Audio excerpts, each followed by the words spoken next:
আজকে আমরা পড়ব ক্লাস 4-এর শান্তিনিকেতন চ্যাপ্টারের লাস্ট পার্টটা। এর আগের পার্টে আমি শান্তিনিকেতনের আগের অংশগুলো সব ক্লিয়ার করে দিয়েছি, তার সাথে আমার অ্যাক্টিভিটি 4 পর্যন্ত পুরো আলোচনা হয়ে গেছে। আজকে আমরা বাদবাকি অংশটা পড়ব এবং তারপরে দুটি অ্যাক্টিভিটি আমরা আলোচনা করব। আচ্ছা, চলো শুরু করছি।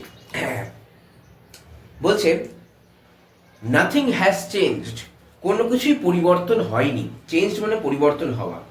কে বললো? আম্রকুঞ্জ সেজ, আম্রকুঞ্জ বলল।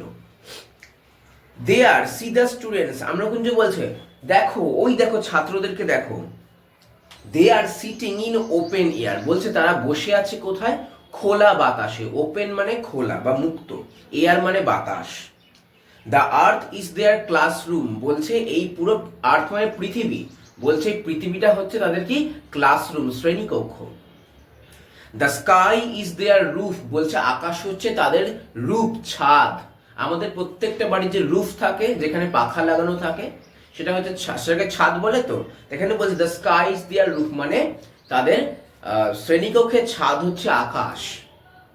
ইট ওয়াজ দ্য সেম, বলছে এটা একই ছিল when Rabindranath was among us. Among মানে আমরা জেনেছি আগে মধ্যে, সুতরাং ইট ওয়াজ দ্য সেম, বলছে এটা একই ছিল when রবীন্দ্রনাথ ওয়াজ অ্যামং আস, যখন রবীন্দ্রনাথ আমাদের সঙ্গে ছিল।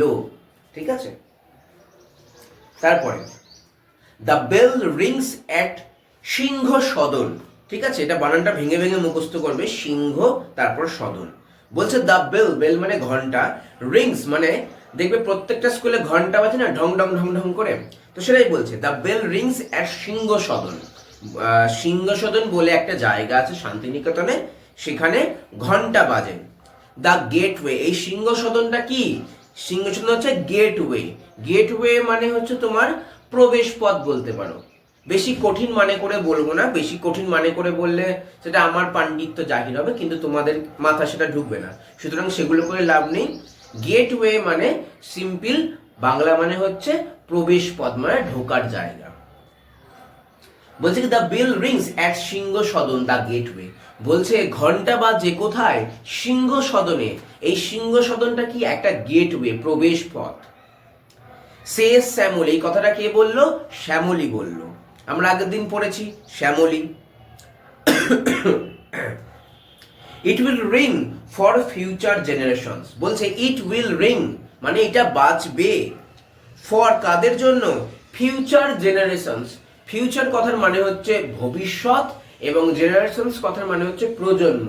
তো শ্যামলী বলছে ওই দেখো সিংহ সদনে ঘন্টা বাজছে, এবং এই ঘন্টাটা বাজবে ভবিষ্যৎ প্রজন্মের জন্য। অর্থাৎ এখন যারা পড়ছে তাদের জন্য যেরকম ঘন্টাটা বাজছে, আগামী দিনে যারা পড়বে এই শান্তিনিকেতনে তাদের জন্য এই ঘন্টাটা বাজবে। তারপরে a rehearsal for a drama takes place tonight, বলছে এর রিহার্সাল, রিহার্সাল মানে হচ্ছে মহড়া। ঠিক আছে, এটা ভালো করে নোট করে রাখবে, রিহার্সালের বাংলা মানে অনেকে ভুলে যায়। রিহার্সাল মানে হচ্ছে মহড়া, বানানটা বলে দিচ্ছি আমি, ম হ রা, ডয় শূন্য রয় আকার। ঠিক আছে, মহড়া, এটা হচ্ছে রিহার্সাল। ওকে, কিসের মহড়া চলছে? For a drama. ড্রামা মানে কি? ড্রামা হচ্ছে নাটক।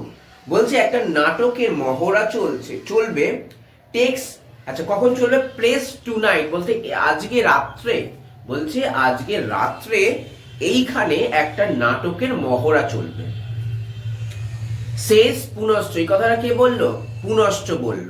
দে আর ইউজিং মাই কোর্টইয়ার্ড, বলছে পুনশ্চ বলছে তারা ব্যবহার করবে আমার কোর্টইয়ার্ড। কোর্টইয়ার্ড মানে হচ্ছে উদ্যান। স্যার উদ্যান মানে কি? উদ্যান মানে বলতে গেলে তোমাদের উঠোন। তোমরা এখনকার দিনে বাড়িতে সাধারণত উঠোন হয় না, এখন সব ফ্ল্যাট হয়ে গেছে, কিন্তু আগেকার দিনে বাড়িতে বড় বড় উঠোন থাকতো। আমাদের সময় ছিল, আমার বাড়িতেও ছিল, এখন চেঞ্জ হয়ে গেছে, কিন্তু আগের বাড়িতে উঠোন ছিল। তো বলছে পুনশ্চ বলছে আজকে রাতে একটা মহড়া চলবে নাটকের, সেটা কোথায় হবে না পুনশ্চর যে আশেপাশে যে উঠানটা আছে সেইখানে আমাদের মহড়াটা চলবে। There is a song and poetry reading evening with me, says Amrakunja, বলছে এর সাথে সাথে আর কি চলবে? দেয়ার ইজ এ সং, একটা গান চলবে, অ্যান্ড পোয়েট্রি, পোয়েট্রি মানে হচ্ছে কবিতা, ঠিক আছে, কবিতা চলবে কখন, রিডিং ইভিনিং উইথ মি, বলছি এর সঙ্গে সঙ্গে একটা গান এবং কবিতা চলবে কখন, ইভিনিং, ইভিনিং মানে সন্ধেবেলায়, ঠিক আছে। তারপরে এটা কে বললো, সেইস আম্রকুঞ্জ, এই কথাটা আম্রকুঞ্জ বললো। আমরা বলেছি যে আম্রকুঞ্জটা কি, আম্রকুঞ্জ হচ্ছে একটা ম্যাঙ্গো অর্চার্ড, অর্থাৎ আম গাছের ফলের বাগান, তাই তো। Santiniketan is a great centre of education, উচ্চারণগুলো খুব ভালো করে স্পষ্ট করে উচ্চারণটা করবে, আর যেগুলোর তলায় আমি মানে বলছি সেগুলোর তলায় দাগ দিয়ে অবশ্যই মানেগুলো খাতায় লিখে নেবে। কি বলছে, Santiniketan is a great centre of education, great মানে কি বলেছি, মহান, তাই তো। সেন্টার মানে, সেন্টার মানে হচ্ছে কেন্দ্র, সেন্টার মানে কেন্দ্র, বৃত্তের মধ্যে যে সেন্টার করা তো বৃত্ত আঁকার সময় সেখানে একটা কেন্দ্র থাকে, তো এখানে সেন্টার মানে হচ্ছে কেন্দ্র, কিসের, অফ এডুকেশন, এডুকেশন মানে আমরা কি পড়ে এসেছি, এডুকেশন মানে হচ্ছে শিক্ষা। বলছে কি, শান্তিনিকেতন হলো একটি শিক্ষার মহান কেন্দ্র, ক্লিয়ার। কে বললো কথাটা, সেইস দেহলি, কথাটা কে বললো, দেহলি বললো। তারপরে আসছি, Santiniketan is also the land of fun and friendship, বলছে শান্তিনিকেতন কি, এছাড়াও শান্তিনিকেতন কিসের ভূমি, ল্যান্ড কিসের ভূমি, অফ ফান কিসের, আনন্দের, অ্যান্ড ফ্রেন্ডশিপ অর্থাৎ বন্ধুত্বের। বলছে শান্তিনিকেতনে তো পড়াশোনা হয়, কিন্তু এর সাথে সাথে শান্তিনিকেতনটা আরো কিসের ভূমি, এখানে আর কি কি হয়, এখানে মজা হয়, ফান হয়, ফ্রেন্ডশিপ হয়, অনেকের মধ্যে বন্ধুত্ব হয়। All the houses say together, বলছে অল দ্য হাউস মানে প্রত্যেকটা বাড়ি, টুগেদার মানে একসাথে, কি করলো, সেই বললো, কি বললো, Santiniketan has always been, Santiniketan এইরকমই আছে, অ্যান্ড উইল রিমেন এবং শান্তিনিকেতন এইরকমই থাকবে, দ্য সেম একই রকম। লেটস সিং, চলো গান গাই, কি গান গাই, ননি ছি ছি ছি রে ননি ছি, না কি গান গাইছে, red roads that run from the villages lead my mind astray. আমি বাতি বাংলায় বলে দিচ্ছি, তোমরা সবাই গানটা শুনেছো, গ্রাম ছাড়া ওই রাঙা মাটির পথ আমায় ভুলায় রে, সাম কাইন্ড অফ এরকম গানটা আছে, আমি গান গাইতে পারি না যাও বা। তো এইটা এখানে লেখা আছে, ঠিক আছে, red roads that run from the villages মানে হচ্ছে গ্রাম ছাড়া ওই রাঙামাটির পথ, লিড মাই মাইন্ড অ্যাস্ট্রে আমায় ভুলায় রে, অ্যাস্ট্রে মানে হচ্ছে পথ ভুলে যাওয়া, ক্লিয়ার। তাহলে আশা করি তোমরা বুঝতে পেরেছো। আজকে আমি অ্যাক্টিভিটি 5 এবং অ্যাক্টিভিটি 6 নিয়ে আলোচনা করব, নেক্সট ক্লাসে আমি সমস্ত গ্রামার নিয়ে আলোচনা করব। চলো শুরু করছি, দেখতে পাচ্ছ। এবারে আমরা করব অ্যাক্টিভিটি নাম্বার 5। কি বলেছে, arrange the following sentences in their proper order, put the number in the boxes given.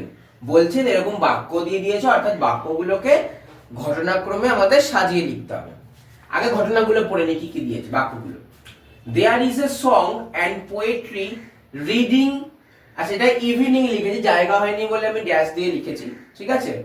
Evening at Amrakunja, কি বলছে, বলছে আম্রকুঞ্জতে সন্ধেবেলায় গান এবং কবিতা গাওয়া হবে, ওকে। 2 নম্বর দিয়েছে Santiniketan will remain the same, Santiniketan একই রকম থাকবে। Santiniketan is a great centre of education, Santiniketan হচ্ছে শিক্ষার একটা মহান কেন্দ্র। A rehearsal for drama takes place at night, বলছে একটা নাটকের মহড়া চলবে আজকে এখানে রাত্রিবেলা। 5 নম্বর the bell rings at Singhasadan, সিংহসদনে ঘন্টা বাজছে। তাহলে আমরা একদম প্রথমে কি পড়েছি, একদম প্রথমে দেখো এই বাক্যগুলোর মধ্যে প্রথমে কোনটা পড়েছি ভালো করে দেখো। যদি আমরা পড়তে পড়তে আসি তাহলে আমরা একদম প্রথমে পড়ছি দ্য বেল রিংস অ্যাট সিংহসদন, তাই তো। তাহলে এইটা আমরা একদম প্রথমে পড়ছি, সুতরাং আমাদের এটা হচ্ছে 1 নাম্বার, ওকে। দ্বিতীয় কি পড়ছি দেখো, আমরা যখন লাইন বাই লাইন পড়ি, it will ring for future generation, a rehearsal for drama takes place at tonight, দেখ হ্যাঁ, a rehearsal for drama takes place at night বা টুনাইট যেটা আছে এখানে, তাই তো। তাহলে এইটা আমাদের পাচ্ছি দ্বিতীয়তে, তাহলে এটা হচ্ছে আমাদের 2 নম্বর, ওকে। আচ্ছা 3 নম্বরটা কি দিয়েছে দেখি, আর তারপরে পড়ি। Says Punashcha they are using my courtyard, there is a song and poetry reading evening with me. দেখো এটা 3 নম্বরে পাচ্ছি, তাহলে কোথায় গেল বাক্যটা, হ্যাঁ এই যে এটা হচ্ছে তাহলে 3 নম্বর। আচ্ছা তারপরে কি বলছি, সেই Amrakunja Santiniketan is a great centre of education, তাই তো? তাহলে এই বাক্যটা পাচ্ছি, সরি এই বাক্যটা পাচ্ছি Santiniketan is a great centre of education, এই বাক্যটা পাচ্ছি। তাহলে এটা হচ্ছে 4 নম্বর। তাহলে যেটা বেঁচে আছে সেটা কি হবে? অবশ্যই 5 নম্বর হবে, তাই তো? তাহলে দেখো তারপরেই আছে Santiniketan will remain the same, এই বাক্য আমরা লাস্টে পেয়েছি। ওকে, সুতরাং আমাদের উত্তর কি হচ্ছে সাজালে 3 5 4 2 1। ওকে, চলো অ্যাক্টিভিটি 6 এ আমরা যাই। এবারে আমরা করব activity number 6, answer the following question, প্রশ্ন উত্তর লিখতে বলেছে। প্রথম প্রশ্ন কি দিয়েছে, why are the students sitting in open air, মানে কি? why মানে হচ্ছে কেন, আগে এই WH ওয়ার্ডগুলোর আমাদের বাংলা মানে জানতে হবে। why মানে হচ্ছে কেন, কেন সেই বাচ্চারা বসেছিল ওপেন এয়ার, খোলা বাতাসে। তাহলে কেন বসেছিল আমরা পড়েছি। আচ্ছা উত্তর আমরা লিখবো, কিন্তু উত্তর লেখার আগে আমাদেরকে স্ট্রাকচার সম্বন্ধে বুঝতে হবে। কোশ্চেন উত্তরটা কিভাবে লিখবো, যখনই দেখবে হোয়াই দিয়ে যখন কোনো প্রশ্ন আছে সব সময় লাস্টের জিনিসটাকে সামনে নিয়ে আসতে হবে, ঠিক আছে? তাহলে হোয়াই এর পরে কোথা থেকে বাক্যটা স্টার্ট হচ্ছে, সাবজেক্ট কোনটা, দা স্টুডেন্টটা সাবজেক্ট। তাহলে আমরা এই দা স্টুডেন্ট থেকে এতটা অংশ আমরা পুরো প্রথমে নিয়ে আসবো। তাহলে পুরো দেখে দেখে লিখবো, দা স্টুডেন্টস। দেখো এখানে কি আছে, আর আছে তো, সুতরাং এই আরটা কিন্তু এখানে বসে যাবে। কেন বসবে, কারণ ভার্বের আগে যদি আমাদের অক্সিলারি ভার্ব কোনো থাকে সেটা কিন্তু বসে যায় মেন ভার্বের আগে। ওকে, তাহলে আর সিটিং, যা আছে দেখে দেখে লিখি, ইন ওপেন এয়ার। ব্যাস এতটা লিখলাম বুঝে বুঝে। লেখার পর যখনই হোয়াই দিয়ে প্রশ্ন থাকবে মেন উত্তর লেখার আগে আমাদের লিখতে হবে বিকজ। কি বললাম, মেন উত্তর লেখার আগে লিখতে হবে বিকজ। কেন, কারণ, কারণটা কি? এবার আমরা বইতে আসি। দেখো তোমাদের 110 পাতার প্রথম প্যারা সেকেন্ড লাইনে লেখা আছে, they are sitting in open air, the earth is their classroom, the sky is their room। পৃথিবী হচ্ছে তাদের শ্রেণীকক্ষ এবং আকাশ হচ্ছে তাদের ছাদ। তাহলে আমরা ওটাই লিখবো, বিকজ যা আছে দেখে দেখে, the earth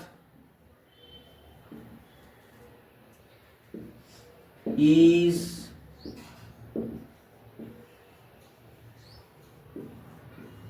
their classroom। এবার ওখানে ফুল স্টপ আছে, আমরা তো ফুল স্টপ দেবো না, আমরা কি লিখবো এখানে, and এবং দিয়ে জুড়ে দেব, and the sky is their roof। ওকে, আচ্ছা what will ring for the future generation, এটা খুবই সোজা। বলছে ভবিষ্যৎ প্রজন্মের জন্য কি বাজবে, কি বাজবে ভবিষ্যৎ প্রজন্মের জন্য। দেখো আমরা পড়েছি, কোথায় গেল, হ্যাঁ এই যে 110 পাতায় লেখা আছে, দেখো এই যে the bell rings at Singha Sadan the gateway সেই Shyamali, it will ring for future generation. It বলতে কি, দ্য বেলটা, তাই তো? তাহলে এটা একদমই সোজা উত্তর। কি করব, এই হোয়াটের জায়গায় খালি মেন উত্তরটা বসাবো, বাদ বাকি যা আছে দেখে দেখে লিখে দেবো। তাহলে কি উত্তরটা কি, দ্য বেল, তাই তো? তাহলে বাদ বাকি বেল, দ্য বেল লিখলাম, এখান থেকে এতটা যা আছে পুরো একদম দেখে দেখে ঢুকে দেবো। The bell will ring for the future generations।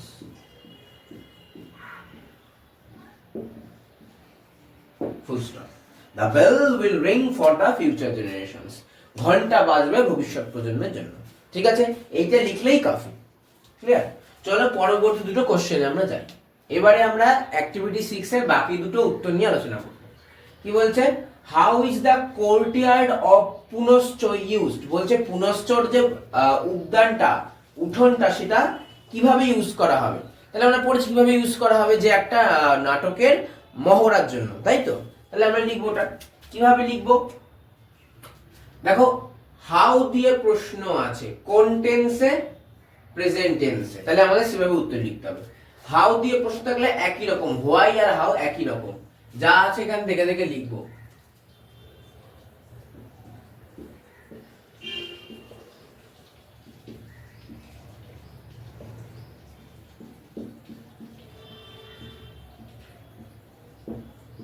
পুনশ্চ লিখলাম, এতটা সাবজেক্ট, দ্য কোর্টিয়ার্ড অফ পুনশ্চ।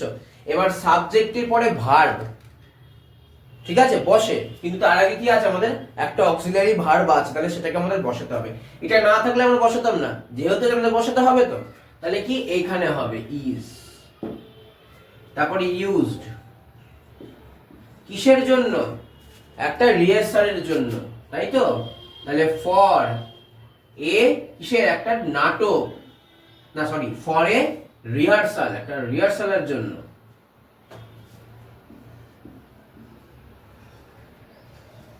কিসের রিহার্সালটা, মহড়াটা কিসের, নাটকের, তাহলে অফ আ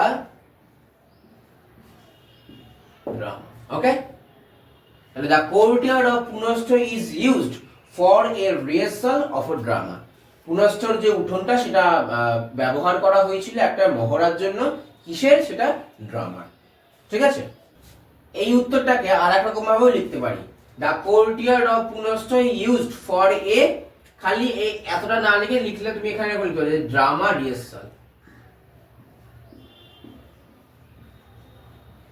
ঠিক আছে, এই যে আমরা এতটা লিখলাম, এই যে এতটা লিখলাম, তো এতটা লেখার পর এইটার পরিবর্তে তুমি ড্রামা রিহার্সাল, মানে এরকম হবে, the courtyard of Punashcha used for a drama rehearsal, এটাও লিখতে পারো, বা the courtyard of Punashcha used for a rehearsal of a drama, এটাও লিখতে পারো, দুটোর মধ্যে যে কোনো ইচ্ছা। তারপরে what is Santiniketan also famous for, Santiniketan এছাড়াও কিসের জন্য বিখ্যাত ছিল।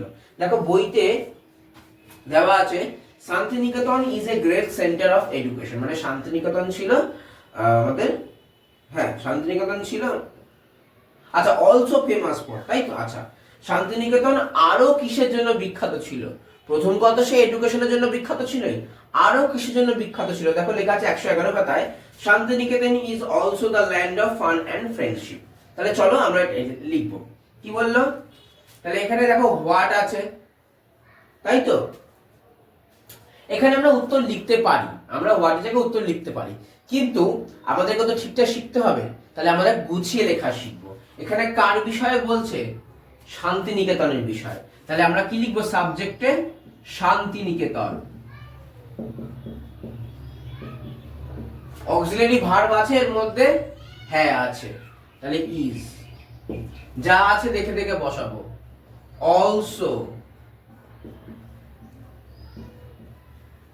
ফেমাস ফর, কিসের জন্য, দেখো ফান অ্যান্ড, মজা এবং কিসের জন্য, বন্ধুত্ব, ফ্রেন্ডশিপ।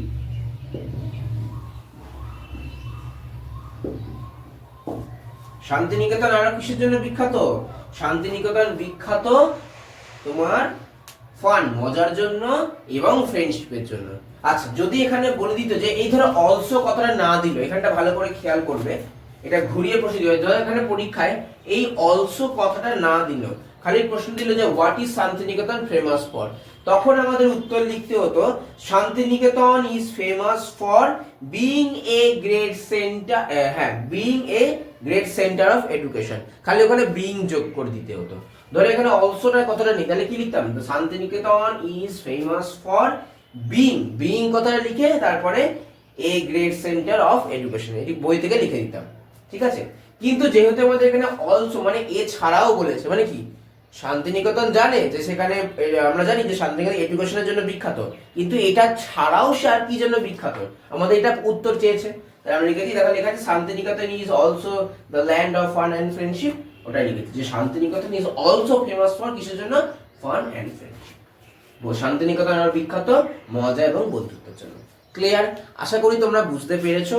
যদি কোনো অসুবিধা থাকে তোমরা আমাকে কমেন্ট করতে পারো, আর যদি কেউ আমার কাছে ভর্তি হতে চাও তো আমি স্ক্রিনে আমার নাম্বার দিয়ে দেবো, সেখান থেকে কন্ট্যাক্ট করে আমার সঙ্গে তোমরা আমার কাছে গেলে তোমরা ভর্তি হতে পারো। ঠিক আছে, তাহলে আজকের জন্য এতটাই, দেখা হচ্ছে পরবর্তী ভিডিওতে। Thank you.